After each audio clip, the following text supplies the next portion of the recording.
Maggie was leading. And Michonne's like, I don't know, like it'll be a bit weird seeing Maggie after everything that went down and stuff. And they went, oh no, Maggie's not there. What? Yeah, Maggie's gone. Maggie and Herschel are gone. And they're like, what? There has to be something. Where'd you go? So basically, Maggie left the hilltop and brought her little boy Herschel with her to go with this woman to build a new community somewhere. And how do you say goodbye? Or so not, Maggie didn't get a farewell episode or nothing. She's just gone. That's pretty bad. Like, that's a bit of disservice to the character. Yep, but, you know, it's Walking Dead. I'll take it. It's better than nothing. It's better than her being, like, pointlessly killed off, which was the case for a lot of characters over the last couple of series. But no, like, I've really, really been digging The Walking Dead. Have you been watching much stuff on the belly fishing lately? I have been watching Titans. Catching up with that. I've been hearing really great things about Titans. Again, I still haven't got a chance to catch up after the first episode. Really need to watch it. I've heard good things about the Doom Patrols in it. Yes, that episode's fantastic. Even a friend of ours, Chantel, who's hopefully listening at the moment, she's been catching up with Titans as well, and she loves Starfire. Starfire is getting better and better. Like there's two more out. There's episode 5 I'm currently watching, and then there's episode 6. I think I haven't seen it yet, but. Like, I'm really, really enjoying it. The fight sequences in it, the storylines, the characters, everything. Phenomenal. And I would say to you, I wouldn't say it just saying it, I'd highly recommend going and watching it. Happy days. You know? Well, there's one final thing I want to talk about, what happened to me in my week, before we'll play a couple of records, and then we'll get into all the top stories on followingthenerd.com. But I got a new follower on Twitter. Right. And you'll never guess who it was. Batman. No. Oh, well, that's sad now. Well, that's kind of put a bit of water on my fireworks now. Like, 'cause, I mean, no matter what I say now, it's not going to hold up to Batman. Richard Jackson. What? From Valverde Broadcasting is now following me on Twitter. Oh my god. And for the people out there in listener land that don't know what this is, Valverde Broadcasting is a new YouTube channel that's popped up in the last couple of months or so. Which has Richard Jackson and Duncan Casey. And the two of them sit down and they talk about movies. It's hilarious. It's informative. It's fun. It's got worlds of effort put into it. It's a really slick professional show, but just idiots happen to host it. Sound familiar, Anthony? Yeah. The other thing I really love too is when they bring guests onto it, like they really break down movies and also like their favourites and what types of things that shouldn't have been broken and stuff like that. It was really, really good. Like, I absolutely loved their Gremlins 2 review. Because they have phenomenal. CGI gremlins. Because like the whole premise of the show is that they're broadcasting from a place called Valverde. Now, for those of you that don't know, Valverde is a fictional country in South America that was used in a lot of 80s action movies. So, like, for example, Predator with Arnold Schwarzenegger. That takes place in Valverde. Oh, I never know. Oh, okay. And there's like a couple of other movies, I forget them just off the top of my head, that are all sort of mentioned in this fictional place, Valverde. So whenever it came time for them to start up their own YouTube channel, they called it Valverde Broadcasting. And they're basically the heads of that is really clever. Country of Valverde. That is super clever. So with the Gremlins 2 review at the end, you see like Gremlins taking over because like they have like this amazing. little CGI like broadcasting house at the start, and it says like Richard Jackson and Duncan Casey VVB. To the point where I actually got one of the, like they've started to release swag now. They've started to release merch. Oh. So I went out and picked up a Valverde hoodie, which hopefully will be arriving at some point next week. Does it look nice? It looks really great. Yeah, it's. I went for it because it was slightly different. It's not really me. It doesn't have the zip down the middle. It's a pullover hoodie. That's a big change. And it's black because it's me. All I do is wear black.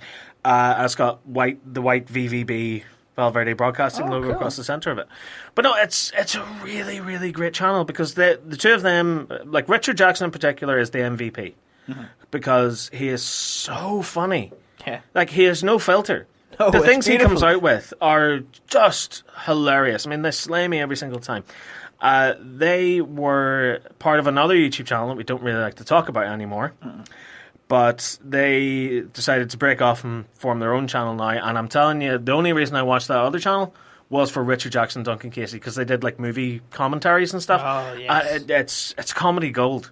So the fact that the two of them have broken away from this and they're working together on their own stuff now, it's great. They really do need a bit of support. They need a bit of love. So if you're a movie buff, if you absolutely love this sort of thing, get yourself over Val Verde Broadcasting on YouTube. Yes. 100%. So yes, Richard Jackson following me, of all people, on Twitter.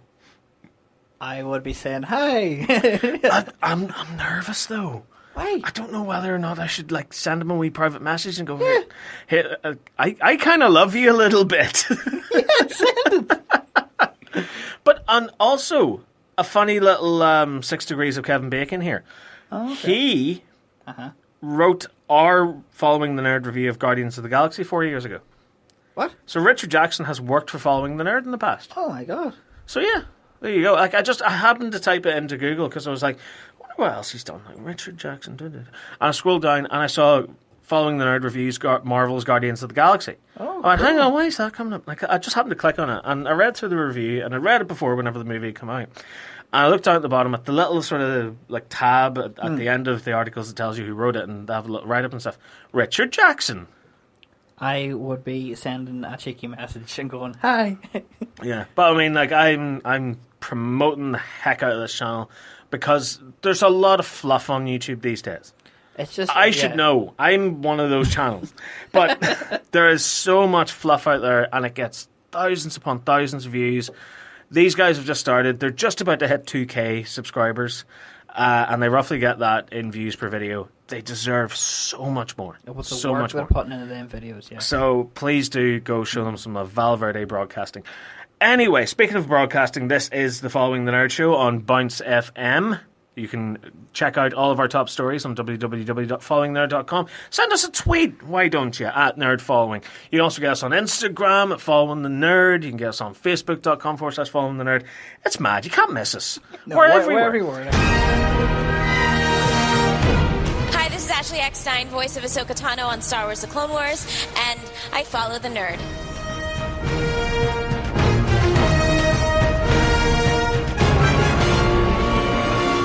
I'm Colin Baker and I am following the nerd. So you should follow it too. So yeah, this is our big news regarding the Who of Doctors. Oh god. So, remember last week we reported we weren't getting a Christmas episode or a series next year, the 2019 series. Well, it looks like this is part of the rumours background. Right. So the BBC were happy to go on the record about the programme's short-term future, says a source near the show. There had been a lot of chatter about Jodie Whittaker's second run in Series 12 being planned for a broadcast in the spring of 2020, rather than the autumn of 2019, as everyone had originally assumed. This is not true. Now, we heard that the show will not return next year. However, it seems the BBC has been insisting the show does return in 2019, much to Chibnall's annoyance. Now, this ties into what I was saying, where there was a story that came out just shy of Series 10 of Peter Capaldi's final series, saying the BBC weren't happy. They wanted the toy sales back up again, and they wanted Doctor Who to be more consistent. So after Peter Capaldi left, they said, we need a younger Doctor, we need a younger cast of characters, and we need more fun, adventurous episodes, and we have to commit to a series per year. Yeah. We were told that Series 12 went into production this week, and that it's definitely going to be broadcast next year as part of the autumn 2019 TV schedule. They continue that Chris Chibnall hasn't been happy behind the scenes and is set to quit after Series 12. Oh. So reports are also stating that when and if Chibnall quits, then we'll need a new Doctor as well, as Jodie Whittaker, having worked with Chibnall before, is going to leave with him. Oh. A series a year will be too much for the young mum, so is likely to hand over the keys to the Tardis, as is tradition, next Christmas. Ow. So Jodie Whittaker is stepping down after 2 series. So Outpost Scarrow speculates that the 2019 series will have 5 or 6 episodes, as Chibnall finds a full series a year is unsustainable. What? So should this all pan out, it's expected that Bradley Walsh and Toshin Cole are unlikely to continue as the Doctor's companions. So that just leaves Mandip Gill. So he also get plenty of character development then. No. So it also, according to the source, seems that if a new showrunner isn't appointed, then Chibnall may be forced to make a full 10 or 12 episodes next year, which will plot over the course of 2019 going into 2020. So honestly, at this stage, we're prepared to believe anything with Doctor Who, but that said, we're not drawing the line under this yet. What the... Oh, that's a lot. So slow down, put the brakes on. All right. Breaks are on. So we're getting a new series in 2019. So there is a series next year. So that's been confirmed by the BBC. Well, not by the BBC, but an insider. Right. So again, take with pinch of salt, because anytime it says an insider, someone close to production, sometimes it's usually baloney. Sometimes it's usually nonsense. But there could be truth to this. Because this, again, it ties in to what I'd heard from that news article a couple of years back, that the BBC aren't happy with this. Or they want Doctor Who to be this big show, like it used to be with David Tennant. They want this back. That's what we said in the previous shows. We did live in the golden era. Yeah. And now they're trying to bring that back. But I mean, a full series of 10 or 12 episodes is unsustainable. How did Russell T Davies do it? I honestly think Chibnall just didn't want to commit. It doesn't make any sense. And again, it ties into something that I'd heard as well, where about 5 years ago, Chris Chibnall was talking about Doctor Who. And he was asked, would you ever want to take over one day and be the showrunner? And he said no. Like he said he never wanted to be the showrunner of Doctor Who because it's too much work and it's too much responsibility, and he doesn't think that he could hack it. So it's a bit surprising that he took over. Yeah. Was he forced? I have no idea. It makes no sense, does it? Yeah, no. So basically, what we're hearing from this, if this does turn out to be accurate, and in my opinion, this seems to be highly likely, this is going to work out to be true. So we're looking at maybe 5 or 6 episodes of Doctor Who next year. Now we know how that bad. Like when a series goes to 6 episodes, that's bad juju. That's bad news. That's a sniper bullet in the back of the head. So I don't know with this show anymore. I really don't. No. So Series 12 has just gone into production this week. And so they've started either filming the episodes, or I'm assuming they've written the episodes by now. They would have to have done, surely. So this series coming is going to be 6 episodes. Allegedly, it's going to be 6 episodes, but the BBC are putting pressure on them. No, you have to have a full series out because they want the timeline and all that to really jump up as well. Yeah, but apparently, if Chris Chibnall leaves, that's it. Whittaker's out as well. Wow, I understand being loyal, but still. But then again, you can see where she's coming from too, because as the report said, she's a young mum.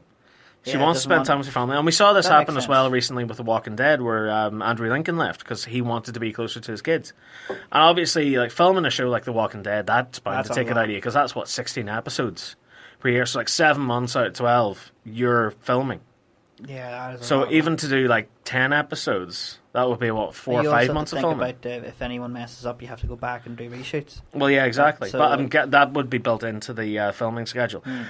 But yeah, I can see this being true.